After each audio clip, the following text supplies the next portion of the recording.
Hi everyone, this is Sam Black with Drafting Archetypes, and today I'm going to be talking about white-red in Outlaws of Thunder Junction. As always, the notes are available to follow along at patreon.com/draftingarchetypes. So, white-red is the fourth best performing two-color pair on 17 lands, but if you look at just the last 2 weeks, it moves up to the second best performing archetype on 17 lands after green-white. And in that time, it's the sixth most drafted, so in the bottom half of the two-color pairs. So it's currently undervalued, underdrafted. I think that this is because there's a lot of press around like green and black being good. And so there's an opening in white-red. And so I think that's a pretty good place to look to get an advantage right now. It's like a pretty straightforward but strong enough archetype that's very open. So that's why I think it's good to talk about now, or at least be aware of.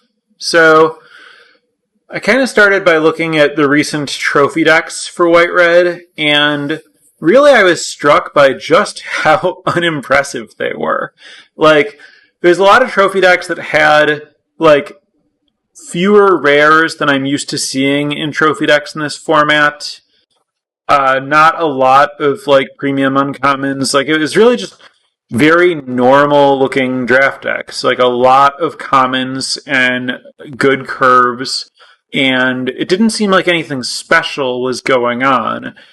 People just drafted aggressive white-red decks with mostly the right cards, and that plan was just good enough. So that really points to an opening to me, where this is something that you can look for, or at least be aware of when it's open, or when you don't have something pulling you in a different direction. A lot of the reason that it's often right to draft green, for example, is that there are so many premium green bombs you can open.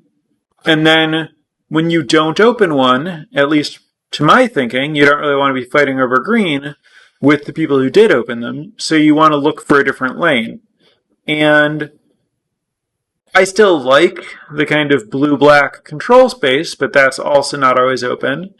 And so white-red is a good tool to have in your arsenal to get to come at the format from a different angle.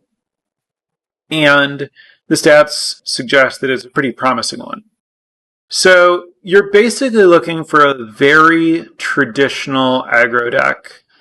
Prioritizing 1, 2, 3 mana aggressive creatures and removal. So the common creatures you're looking for roughly in order are Trained Erranks, the 2 mana 3/1 mount in white that gets first strike and scries 1 when it's mounted. Holy Cow, the 3 mana 2/2 flash scry 1 gain 2. Reckless Lackey, the 1 mana 1/2 first strike haste that you can spend 3 mana and sack it to make a treasure. Discerning Peddler, the 2 mana 2/2 that you can rummage when it enters. Prickly Pear, the 3 mana 2/2 that makes a mercenary when it enters. Sterling Keykeeper, the 2 mana 2/2 that you can tap it in some mana and tap a non-mount. Outlaw Medic, the 1/3 lifelink for 2 that draws a card when it dies. And then as top end, Stagecoach Security, the 4/5 that gives your creatures +1/+1 and vigilance when it enters, 5 mana or 4 to plot. Those are basically the creatures you want. It's okay to round out your curve with other stuff, but those are the creatures that you're looking for. And then the non-creatures, basically just Mystical Tether, the common potentially flash Oblivion, Journey to Nowhere, Explosive Derailment, the Strive red 4 damage or kill an artifact instant, Take Up the Shield, the white protection spell that gives +1/+1, indestructible, and lifelink for 1 and a white. And then Outlaw's Fury, the trumpet blast that exiles a card and lets you play it if you have an outlaw. And that's kind of it for non-creatures. Like, you can play Thunder Salvo or whatever, which is the 2 mana 2 damage thing. And then uncommon, like the premium uncommons in the set are pretty straightforward. Last Said by the Law, the 4 mana exile thing, make a mercenary. Eartha Joe, the red-white legend that makes a mercenary and doubles your activated abilities that target creatures and opponents. Longhorn Sharpshooter, the 3/3 reach that deals 2 damage when you plot it. Getaway Glamour, the white strive, flicker, and kill big thing. And Journey to Nowhere, the 2 mana exile creature enchantment. So, those are like most of the cards you're looking to build your deck out of. I think that this is a very, very traditional aggressive deck. It follows, like, there are some conventional, like, rules of aggressive decks that this follows. Don't splash in aggro decks. You're looking to be just very lean, very smooth. And hard removal is better than cheap removal. You want to spend your early turns playing creatures, and then you want removal that's going to answer like the big creatures that your opponents play that you can't attack into. So it's better to spend a little bit of extra mana, or maybe accept that a removal spell is functioning at sorcery speed to make sure that it's going to answer the things that you need to answer, which is why a card like Mystical Tether or the more expensive Explosive Derailment is better than the cheaper stuff like Steer Clear or Thunder Salvo, where those cards might be better in a controlling deck that's looking to have like tempo plays to make up for its card advantage, or to work with its card advantage to get to the long game where you can use your card advantage, or to buy time in the early game to get to your more expensive creatures. So here you want the cheap creatures to get damage in early, and then the more reliable removal to keep that damage going. In previous sets with white-red, sometimes I've had to talk about like the right combination of like equipment versus tricks versus removal and how that can change depending on your creature base. Here, the cards we're working with are pretty simple. There aren't really a lot of different equipment, or like the good cards are kind of the good cards, and there's not a lot of wiggle room in terms of like there aren't a bunch of different combat tricks you might want to play. It's basically just take up the shield, and then if you're wide, Outlaw's Fury. So basically the only thing that you're really like managing in terms of wanting different like support cards depending on which creatures you have is pretty much just, are you looking for more like Outlaw's Fury, Stagecoach Security, Requisition Raid, the uncommon Strive sorcery that can kill an artifact, kill an enchantment, and put +1/+1 counters on each creature you control. Those are kind of the major like go wide payoffs. And then kind of the more mercenary creation you have, and the fewer like non-creature spells you have, the more you want that stuff. And then conversely, the more removal you have, the less you're looking for Outlaw's Fury type cards. And the less you want like Stagecoach Security, and the more you want just like normal cheap creatures that are going to attack. So there's a little bit of room for kind of like synergy to move the needle a tiny bit on a few cards that you want, but you're basically looking for the same core creatures regardless. The reason that this deck is effective, right? Like this is just like, you know, like you have a playable 1-drop, a good number of 2-drops, a couple 3s, some removal. Like why does this work? I think that the primary reason that this strategy is effective, or like the unique angle that it offers, is that between the scry from the Trained Arinx, the rummaging from the Peddler, the scry from Holy Cow, you are pretty good at smoothing out your draws so that you can play enough lands that you can reliably hit your colors and curve out, but then stop drawing lands and keep drawing gas. You know, just really any spell will do at most points. So where a lot of like white-red decks with a lot of 1 and 2 drops would want to play 15 or 16 lands to avoid flooding, here I think you can usually play 17 to make sure that you don't have to mulligan as much and that you get to curve out. And then you have a bunch of ways to get rid of extra lands and make sure that your deck's functioning the way that you want it to. So that's basically like the special thing that's being offered. And then the Keykeeper is really like the right kind of mana sink for the deck, where it's good when you're not putting mana into it, and then when you do put mana into it, it's not asking for very much mana, and it's working really well aggressively. So that's a nice like fit for the deck. I guess the one other note, that's like most of the core of what's going on here. And then the other thing to consider is like the rares to be looking for that are really going to put you into this archetype. I'd say Hellspur Posse Boss, which is the 2 red, 2/4 that makes 2 mercenaries and gives your outlaws haste. That's like the best. And then Bruce Tarl, the 4/3 that either makes an ox or bottles a card, like whatever, and gives your oxes double strike. White-red legend. Outlaw's Merriment, the white-red enchantment, so obvious, strong gold cards. And then notably Great Train Heist, which if you look at its stats overall, it's not very good, but it does perform well in white-red. It's a pretty strong card there, so you can like take it early and then look to go in this direction.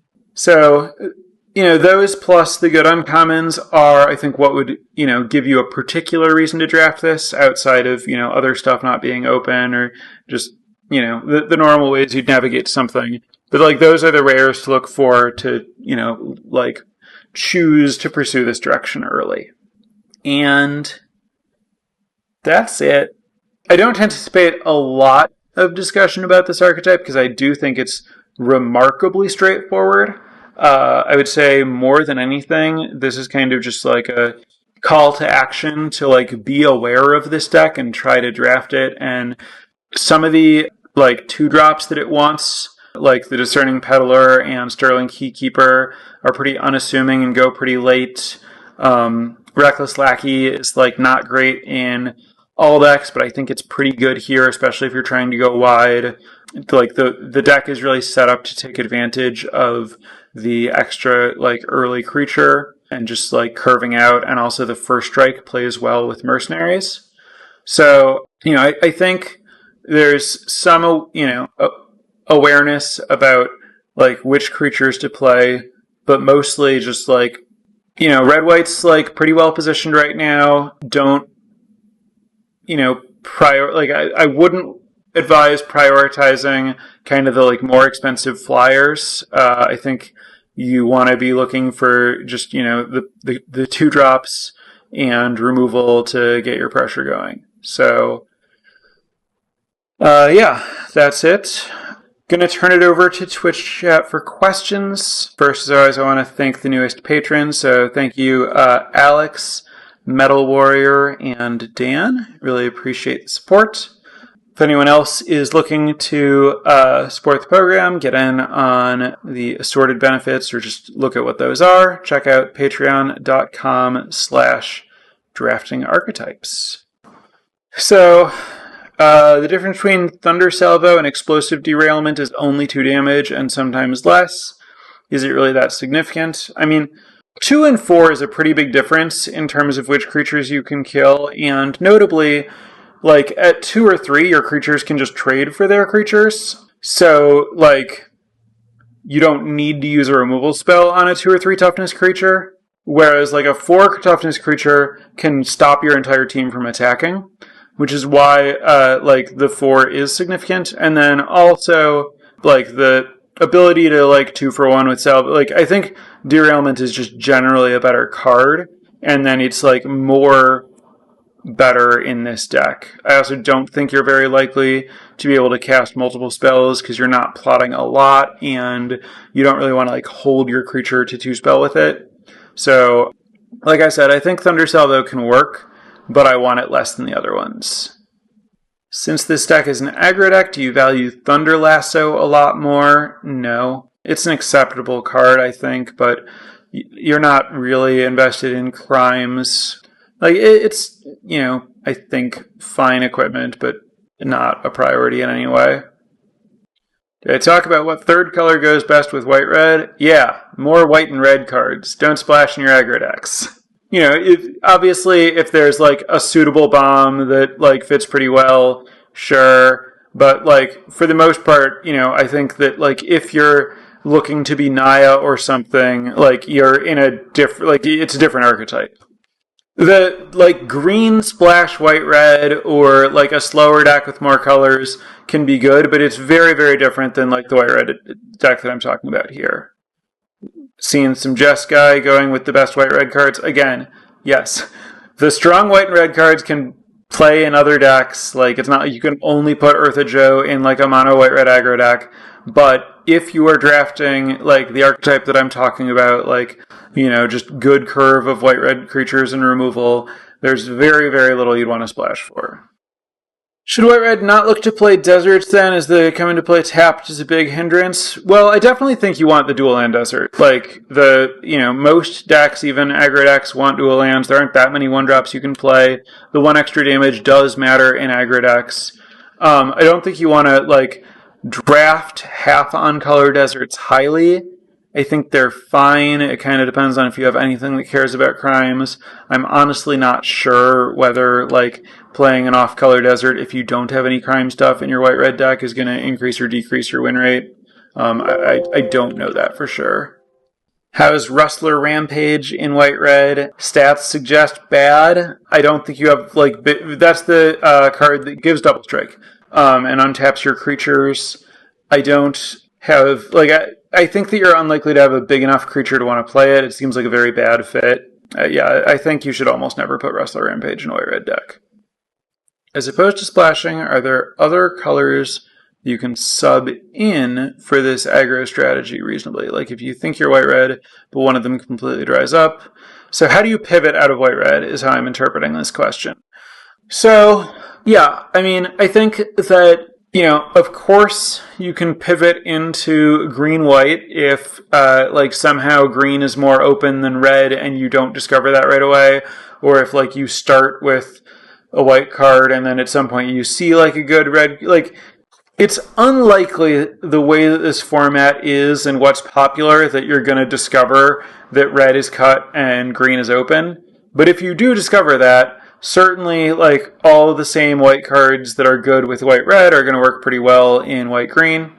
I also think that, most of the core of either could pivot into black pretty smoothly. You can draft white-black either as an aggressive deck or just as a, not-so-aggressive deck that's still going to take advantage of some of the cheap creatures you might already have. And certainly you would still be interested in whatever removal you already had. So I think that, it's going to be a slightly harder transition into blue from either of these, but it's possible. And then moving into any of the other colors, I think is pretty reasonable. Because if you pivot out of one of these and stay aggressive, you're going to want to abandon the cards that you had of the other color. It's a good reason to... If you're not totally locked in and you have 4 good red or white cards, 1 good card of the other color, you would want to prioritize, the 5th card of the one color over the 2nd card of the other color. Just in general, early in the draft, you want to lean into the color that you have more of rather than trying to balance your colors. That's basically always true. If you're drafting 2 colors or even 3 colors, anytime you're not sure, take a card of the color that you have more of. It'll make pivoting easier. I've seen people think that it will be safer to kind of balance so that if one of their colors is cut, they can abandon that color. But I think it's just safer to, if the cards are there to keep taking cards of the same color, then it's not hard cut, and you get more flexibility by having one color that you're locked into and another color that you can shift out of, is what I would say about pivoting from red-white. Does this deck value stuff like Gila Corsair and the Wolverine that can, give you extra cards to play? Those cards are playable, but worse than the more aggressive cards. Gila Corsair has seemed like a lot of work to make it happen, and you kind of get one card out of it at best. And Wolverine often asks you to give up too much damage in an aggressive deck to get the card out of it. So I would see those as acceptable curve filler, but not something that I'm really looking for. Ruthless Lawbringer and Cactus Sureshot are good cards with high win rates in white-red, so do they break the no splash rule? I don't think that I would be happy about splashing for either of those if I could avoid it. The amount of work to do that without sacrifice, the number of picks you would need on fixing to play either of those without sacrificing card quality doesn't sound good to me. White-red overall, all-time win rate in the set is 56.1. With a splash, it goes down to 53.5.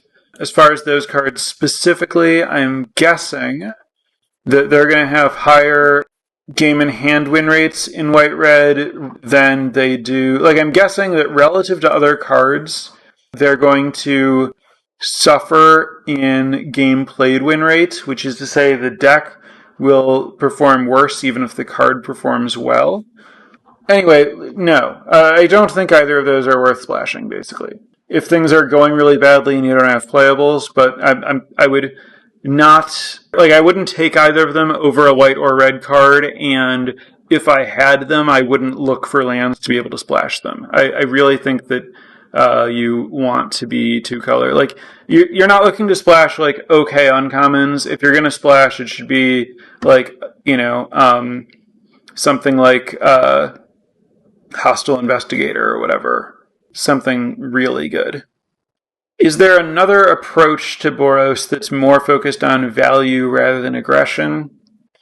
I think the, value version... The thing that is value is what it's coming from or giving you is basically extra bodies in terms of stuff like Form a Posse and playing the Wolverine and stuff like that.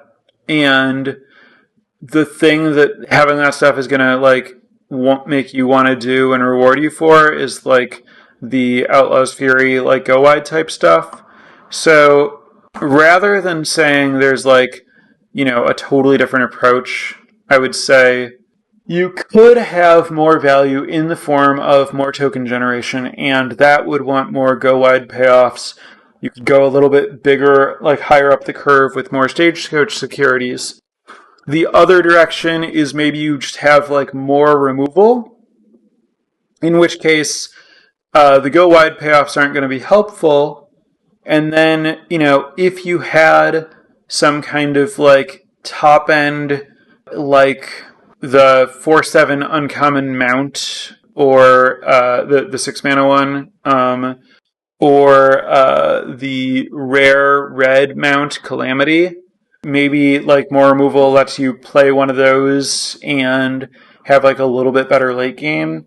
But fundamentally, there aren't value engines in red-white that meaningfully keep up with or compete with the card quality in green or the card advantage in blue. So it's not clear to me why you would ever not be trying to just kill your opponent.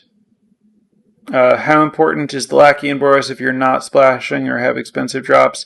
Like I said, the reason for the Lackey is that you value the extra creature on board for the damage that it puts out over multiple turns in a row, and having a first strike creature as a way to push mercenary damage. The fact that you can sacrifice it is always a nice thing to be able to do, but it's not like a core part of the plan or reason that you're looking for the card in Boros.